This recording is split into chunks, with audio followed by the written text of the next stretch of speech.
Негізінде кинолар бірнеше топқа бөлінеді және біз оларды әртүрлі эмоция алу үшін көреміз. Яғни күлкіміз келгенде, іш пысқанда, спортпен айналысқанда, қорқу үшін, жылау үшін, уақыт өткізу үшін. Бірақ осылардың ішінде мерекелік кинолар өзгеше көңіл күй сыйлайды. Ал оның ішінде жаңа жылдық фильмдер. Оның ішінде де атыс шабысқа толысы бар, жаңа жылдық элементтер бар, бірақ өзі мүлдем басқа киносы бар, хорроры бар, қайталана беретіні бар және жыл 12 ай бойы көре беретінің бар. Осылардың ішінде жыл сайын, кейде жыл бойы көретін лента бар. Өздеріңіз түсінгендей, ол үйде жалғыз немесе один дома. Бұл кино жайлы көп нәрсе айтылды және айтыла береді. Дей тұрғанмен жеке өзіме бұл лента үздік фильмдер қатарынан. Себебі антуражы, стилистикасы, мерекелік атмосферасы, актерлердің ойыны, ламповыйлығы және мән мағынасы терең ой мен мерекелік дәм қалдырады. Кейбіреулеріңіз «Ирония судьбы» или «С легким паром» я болмаса «Морозко» кинофильмдерін неге айтпадың деуіңіз мүмкін. Дегенмен бұл картиналарды біздің ата-аналарымыз көрген, яғни кеңестік дәуірде өмір сүргендерге классика. Ал біздің толқынға батыстың фильмдері қатты әсер етті. Осының әсерінен қазір шамамен барлық отбасы үйде жалғызды көреді.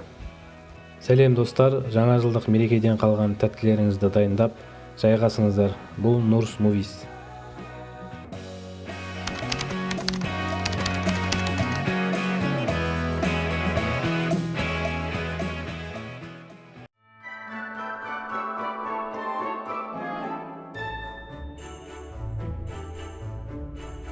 Макалей Калкиннің актерлік дебюті 4 жасында басталды, яғни Нью-Йорк филармониясының Бах Бейби спектаклінде.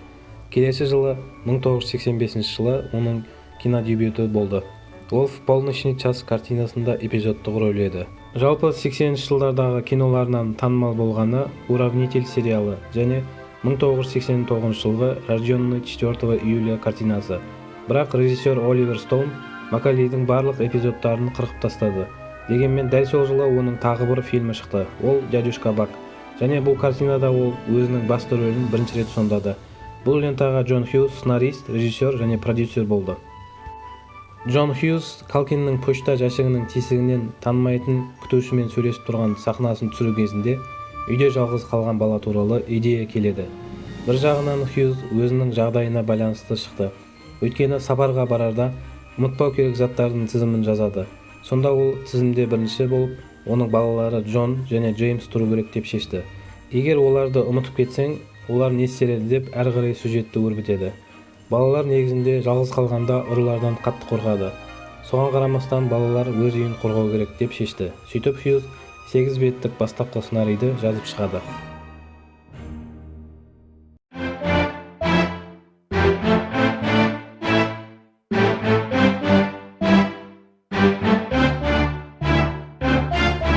Киноны Warner Brothers түсіру керек болған, және олардың планында «Один домадан» бөлек Тим Бёртонның «Эдвард руки-ножницы» картинасы болды. Бірақ студия Хьюздің сценарийін таңдады. Сөйтіп Хьюз «Один дома» киносын өзі түсіретінін және оған $10 миллион бюджет кететінін айтып келседі. Дегенмен дайындық барысында бұл бюджет жетіспейтіні белгілі болды. Продюсерлердің есебі бойынша киноға $14,7 миллион кететін болды. Ал Warner Brothers ең болмаса $1,2 миллион қысқартуын өтінді. Бірақ продюсерлер бюджетті азайтудан бас тартты. Ал Warner Brothers өндірісті тоқтатты және келісімшартты бұзды. Бір қызығы, Хьюз алдын ала 20 век Fox компаниясының директорлар кеңесінің төрағасы Джо Ротпен кездесіп, егер Warner Brothers менің киномды қаржыландырмаса, онда сен маған айтқан сомама қаржы бөл дейді. Сонда Fox келіседі. Сөйтіп киноны 20 век Fox компаниясы қаржыландырды және бюджет $18 миллион көтерілді. Хьюздің бірнеше жылдық режиссерлік тәжірибесіне қарамастан, «Один домаға» режиссер болудан бас тартты. Тек сценарист ретінде қалды. Себебі бұл фильмнің басты кейіпкері кішкентай бала болды. Егер кино сәтсіз болып шығып, касса жинай алмаса, бүкіл ауыртпалық және критика Макалей Калкинге түсетін еді. Бірақ лента сәтті болып шықты және көпшіліктің ықыласына бөленді. Осы кезде Хьюз өзім режиссер бола салуым керек еді деп өкініп қалды. Режиссер болуға Патрик Пэт Джонсонға ұсыныс тасталды, ол бас тартты. Себебі «Завоеватели из космосыны» түсіріп жатты және қол босамады. Сосын Хьюз сценарийді Крис Коламбусқа жіберді. Ол бұрын Хьюздің сценарий бойынша «Рождественские каникулы» фильмін түсіру керек болған. Бірақ басты рөлде орындаушы Чеви Чейзбен шығармашылық келіспеушіліктерге байланысты жобадан бас тартты. Осы жолы Крис Коламбус «Один доманы» түсіруге келісті және түсірді. Себебі Коламбусқа сценарий күлкілі болды және оған рождестволық кинолар ұнайтын. Коламбус режиссер болғаннан кейін сценарийді сәл өзгертті. Мәселен, Марли Ақсақалдың трагедиясы. Яғни бастапқы сценарийде Марли Ақсақал мен ұлының арасында ешқандай ұрыс болмаған. Ал Коламбустың пікірінше, дәл осы Марли Ақсақал мен баласының бір-бірімен сөйлеспей ұрсып жүргендері сюжетті байыпты және эмоционалды қылды.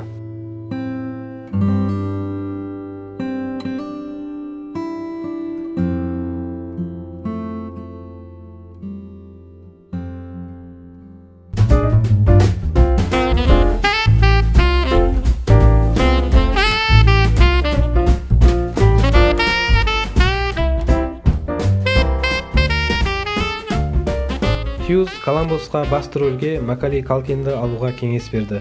Бірақ Коламбус режиссерлық этикаға сәйкес үлкен кастинг өткізді. Кевиннің рөліне жүздеген балалар келді. Оның ішінде Кевинді сынау барысында машинада отырған баланың басын санап жіберетін Митч Мөрфи де болды. Яғни бұл эпизодтық рөлде ойнаған Джеффри Уайзман еді. Калкинмен кездеспей тұрып, барлығына осы Джеффри Уайзманның кандидатурасы ұнады. Бірақ соңында Калкиннен артық ешкім ойнай алмайтыны белгілі болды.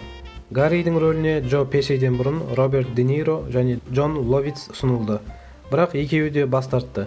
Ал Дэниел Стерн Марвтың рөліне басынан бастап бекітілді. Бірақ түсірілім басталмай тұрып, ол рөлден бас тартты.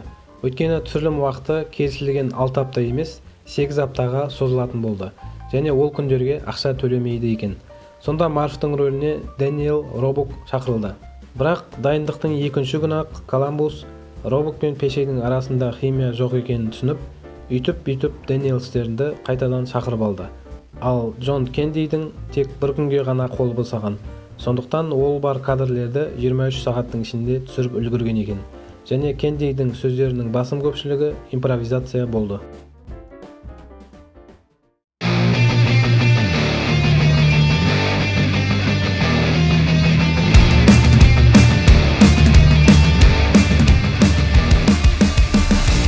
Негізгі түсірілім 1990 жылдың ақпанынан мамырына дейін өтеді. Фильмнің негізгі оқиғасы Чикагода өтеді, сондықтан Чикаго қаласының маңы ретінде Чикаго центрінен 30 км солтүстікте орналасқан Уинетке ауылы таңдалып алынды. Обзор жасау барысында Уинетке ауылының 1-2 видеосын көріп қалдым, расын айтқанда әдемі екен. Джон Хьюз бұрынғы киноларында осы ауылда түсірген. Ал Макалистерлердің үйі болған 3 қабатты сарай Линкольн Авеню 671-де орналасқан расымен шын үй. Жалпы бұл үйді барлығы көрген шығар. Бұл 1920 жылы салынған екен. Және түсірілім кезінде оны 1988 жылы 15 желтоқсанда сатып алған отбасы тұрып жатты. Және түсірілім барысында да олар тұрып жатты. Үйдің барлық ішкі көріністері декорацияда түсірілді. Бірақ ас үй, жертөле, баспалдақтары бар кіреберіс және бірінші қабаттың басым бөлігі расымен үйдің ішінде түсірілді. Режиссер Крис Коламбус үйдің ішінде түсіру қолайсыздық тудырды. Себебі түсіру командасына тар деп айтты. Сондықтан Уинетке ауылынан алыс емес, Нортфилдтен New Trier West High School орта мектебін жалға алып, осы мектептің спорт залына 2 қабатты үй, яғни декорация салады. Және түсірілімнің басым бөлігі сол жерде өтеді. Шынымды айтсам, интерьер-экстерьердің барлығы табиғи түрде расымен үйдің ішінде түсірген деп ойладым. Дегенмен картина әдемі шығу үшін продюсерлер осындай декорацияны қолданады. Үй 5 жатын бөлме, толығымен қайта жасалған шатыр, қос гараж және жылыжайдан тұрады. Үйдің артындағы талдың үстіндегі балалар ойнайтын үйшік арнайы осы фильм үшін жасалды. Ал түсірілім аяқталғанда бөлшектеніп алып тасталынды. 2011 жылдың мамырында үй $2,4 миллион сатылымға қойылды. Және 2012 жылдың наурызында $1,5 миллион сатып алынды. Қазіргі иелері Тим және Триша Джонсондар екен. Олардың айтуынша, Один доманың фанаттары әлі күнге дейін осы георгиандық стильде салынған қызыл кірпішті үйге қарап тамсанады және суретке түсіп кинодағы сахнаны қайталайды дейді. Бір кездері бұл үй туристерді тарту үшін жарнамаланған болатын. Тіпті үйіңіздің киноға түсуіне қалай жетуге болады дейтін курстың бөлігі де болған екен. Бірақ бүгінде ол жеке меншік болып табылады және көпшілікке жабық. 2024 жылдың мамыр айында үйдің сатылымға қойылатыны белгілі болды. Бір апта өтпей жатып, сатып алушы табылды. Сөйтіп 5,2 миллион долларға сатып алып, 848 шаршы метр үйге ие болды. Шіркеудің сыртқы көріністерін түсіру үшін Уилметтегі методистік Trinity United шіркеуі қолданылды. Ал ішкі көріністеріне Ок-Парктегі епископтық Грейс шіркеуі қолданылды. Париждегі Париж Орли әуежайындағы көріністер негізінде Чикагоның Ахара халықаралық әуежайының бір бөлігінде түсірілді. Кино түсіру оңай емес, себебі кино түсіру барысында әртүрлі күтпеген жағдайлар кездесуі мүмкін. Солардың бірі жасына байланысты Калкин кешкі 10-ға дейін ғана түсе алды. Бұл түсірілімге біршама қиындық туғызды. Өйткені лентаның көптеген сахналары кешкі уақытта орын алды.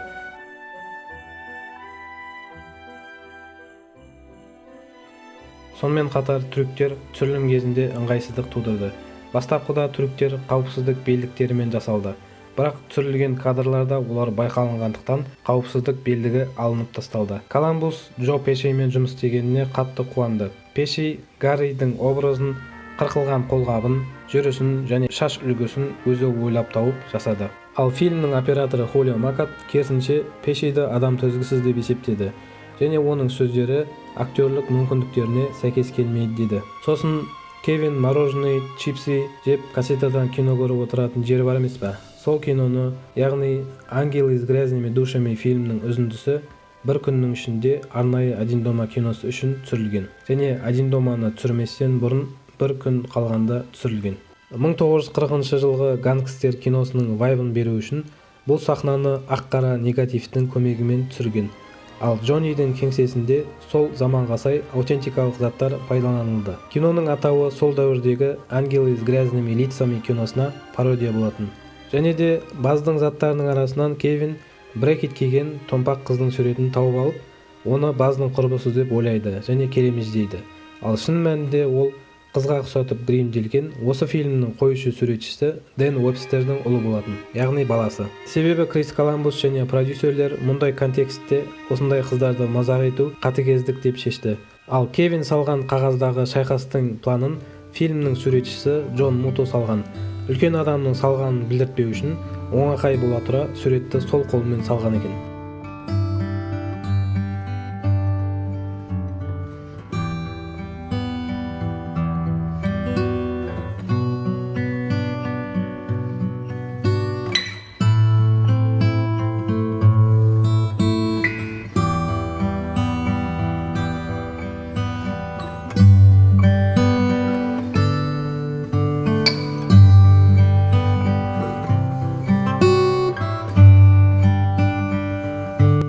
Басында лентаның саундтрегін жазуға режиссер Крис Коламбус Брюс Броттонды белгілейді және «Один доманың» бастапқы постерлерінде Броттон композитор ретінде көрсетілді.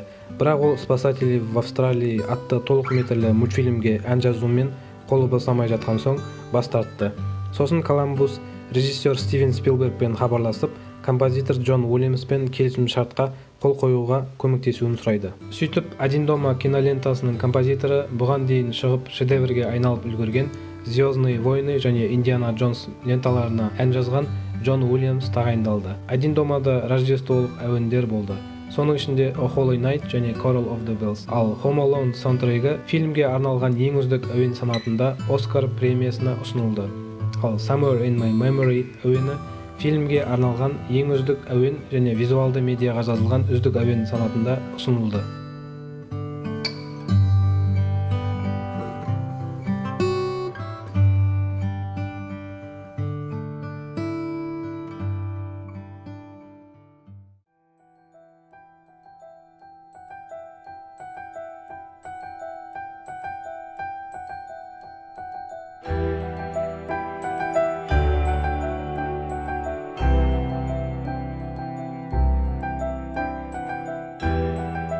Макалистерлер отбасы Парижге саяхатқа кетпекші болады. Барлығы пицца жеп отырғанда Кевин мен ағасы Баз сөзге келіп қалады. Сөйтіп бәрі Кевинді кінәлап 3-ші қабатқа қуып жібереді. Кевин ашуланып отбасы жоқ болуын тілейді.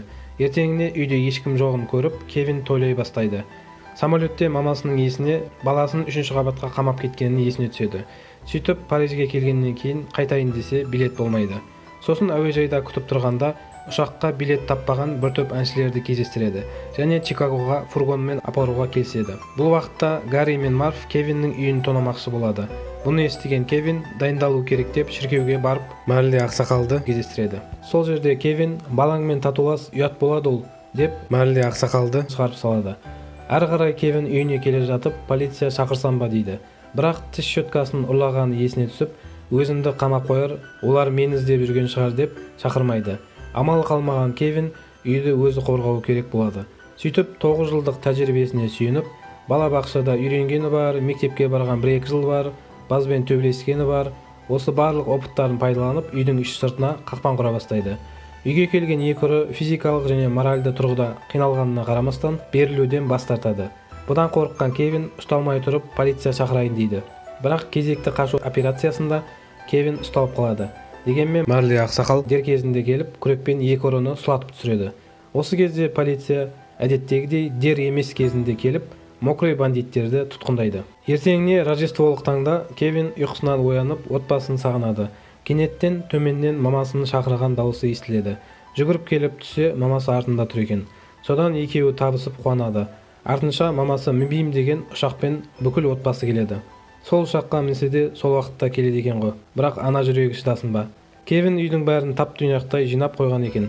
Және терезеге келіп қарағанда, далада Марли ақсақал Кевиннің айтқанын істеп, баласымен табысыпты және қол бұлғап тұр екен.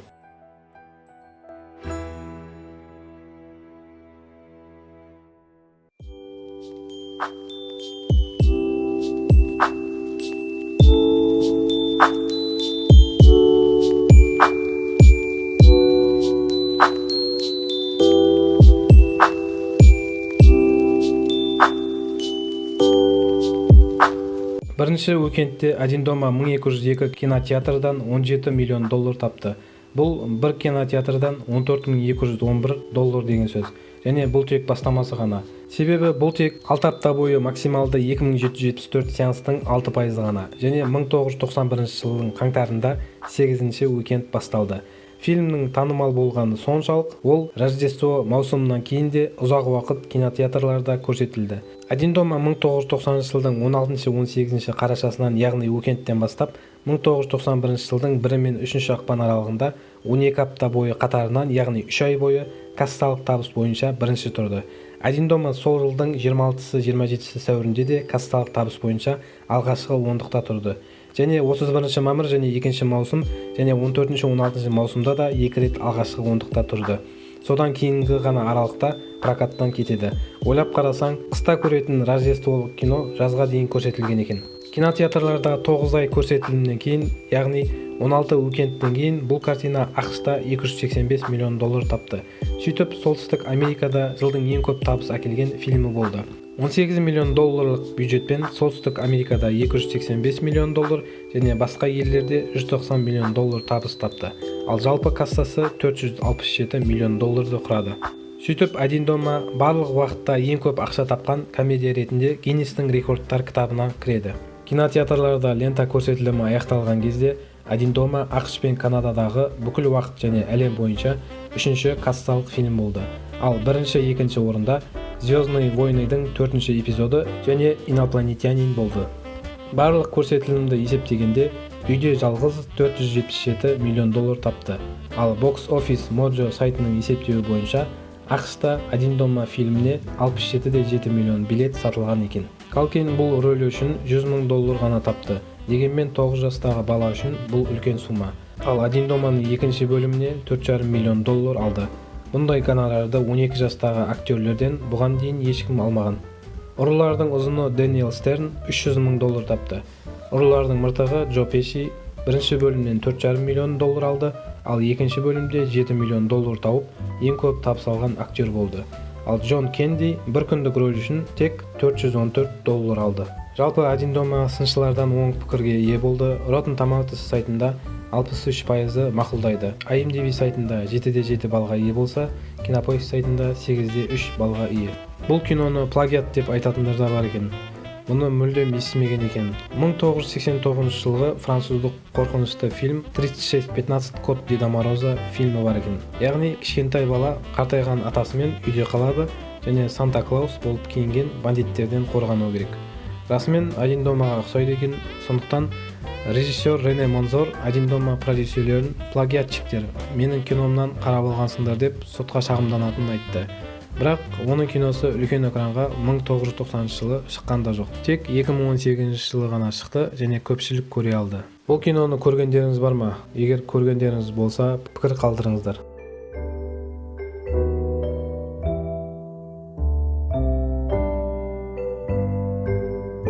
1991 жылы Один дома үздіктің үздігі болып, бүкіл әлемді жарғаннан кейін үздік киноға жазылған ән және әуен ретінде Оскарға, үздік комедия және мюзикл фильмі және үздік актер ретінде Калкинді Золотой глобусқа және 1992 жылы үздік ән ретінде Грэммиге ұсынды. Өкінішке орай осы престижді жүлделердің біреуін де ұтпады. Жеке өзім таңғалам, қалай ұтпауы мүмкін деп. Ол жылы үздік әуен және әнді жеңіп алған «Танцующий с волками» және «Дик Трейси» кинолары болды. Ал үздік актер Джереми Айронс және Жерар Депардье болды. Үздік фильм «Танцующий с волками» болды. Әйтсе де, Один дома киносы American Comedy Awards, British Comedy Awards, RTOS Awards, Kids Choice Awards, Чикаго сыншыларының премиясын және жас актер премияларын жеңді.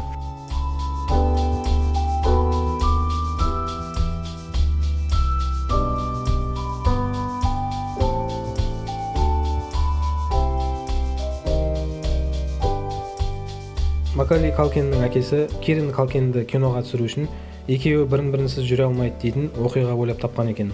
Білмейтіндерің болса, Кирин ол сигек баланың рөлін ойнаған көзілдірік киген бала. Иә, ол Калкиннің туған інісі. Кино бойынша Кевиннің 2 ағасы және 2 тәтесі болған, ал шын өмірде 4 ағасы және 2 тәтесі болған.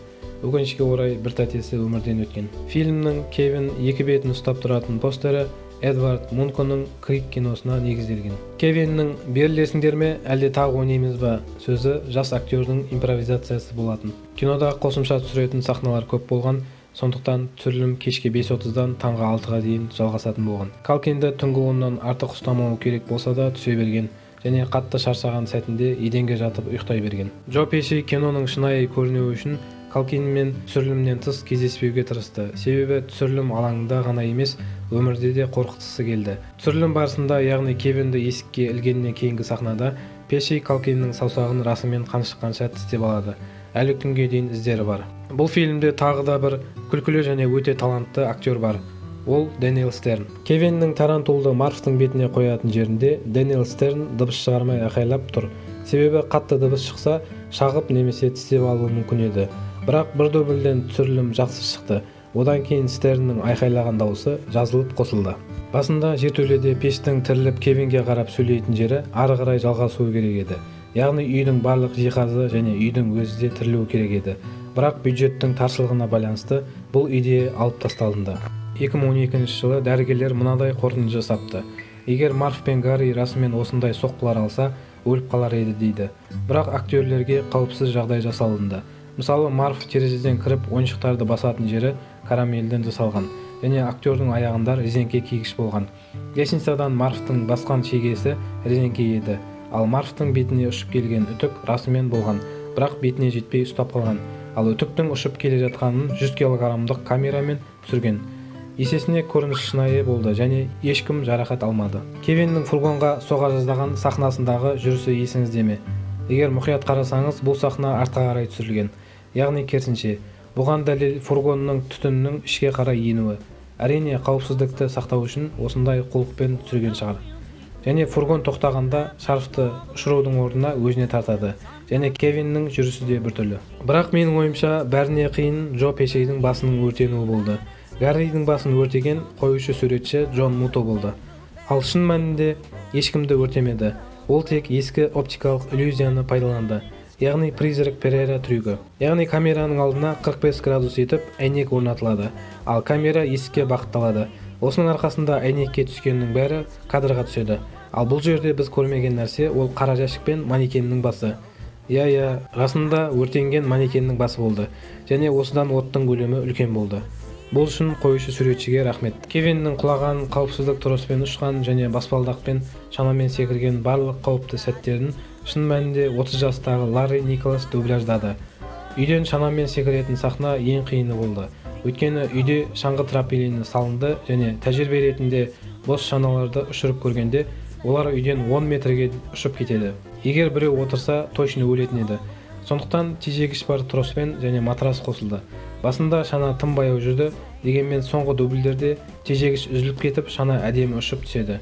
Ең бастысы ешкім зардап шекпеді. Үйдің ішіндегі және жертөледегі көп манекеннің болу себебі Кевиннің мамасы Кейт дизайнер модельер болып жұмыс істейді дейтін қауесет бар. Түсірілім барысында Кевин мен Кевиннің мамасы ойнаған Кэтрин О'Хара бір-біріне қатты бауыр басып қалған екен. Және Кэтрин О'Хара 2014 жылғы сұхбатында Калкин әлі күнге дейін мама деп айтады дейді.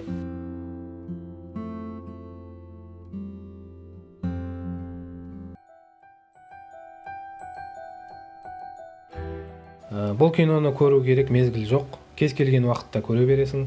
Кейбір фильмдерді көңіл күйіңе қарап көрсең, ал Один дома керісінше сенің көңіліңді көтеріп береді. Ал зұлымдарды ойнаған екеуі рөлдеріне ұқыптылықпен және кәсібилікпен келгенін байқауға болады. Сол үшін олар керемет ойнады. Соңында Один дома мерекелік күндерде ғана емес, кез келген уақытта көретін шығарма болып қала береді. 35 жыл бұрын шыққанына қарамастан, әлі күнге дейін өз көрермендерін тауып жатыр. Тіпті жалғасы қазірде шығып жатса да, ешқайсысының деңгейі Крис Коламбустың дилогиясына жетпейді. Лентада бәрі өз орнында, актерлердің шеберлігі, арасындағы химия, мимикасы, сөйлеуі және күлкілі диалогтары көңіліңді марқайтады. Қосымша МакАлистерлер отбасын расында да өмірде де отбасы деп сеніп қаласың. Егер картинада отбасылық кикілжіңдер, Кевиннің шешімдері, ата-анасы жоғалғаннан кейінгі сабақ алуы, аға әпкесін сағынып іздеуі, Марли ақсақалды сөйлескені, ұрылардан қашуы және жеңуі болмағанда кино толыққанды болмас еді. Себебі фильм өмірлік шындықтан, жалғыздықтан, сөздің қадірінен, тілектерден, танымайтын көршінің жақсылығынан, отбасылық құндылықтардан айырылып қалар еді. Бірақ бұл нәрсенің барлығы Один домада болды және өте керемет визуалды комедия стилінде көрсетілді. Сонымен бұл фильм шыдамдылыққа, бір-біріңді түсінуге және сыйлауға, кешірімге, мейірімге, батылдыққа және ең бастысы отбасың мен бауырларыңды қадірлеуге үйрететін классикаға айналған, қайталап көре бергің келетін шедевр. Осымен видео аяғына жақындады. Егер шолу ұнаған болса, лайк басып пікір қалдырыңыздар.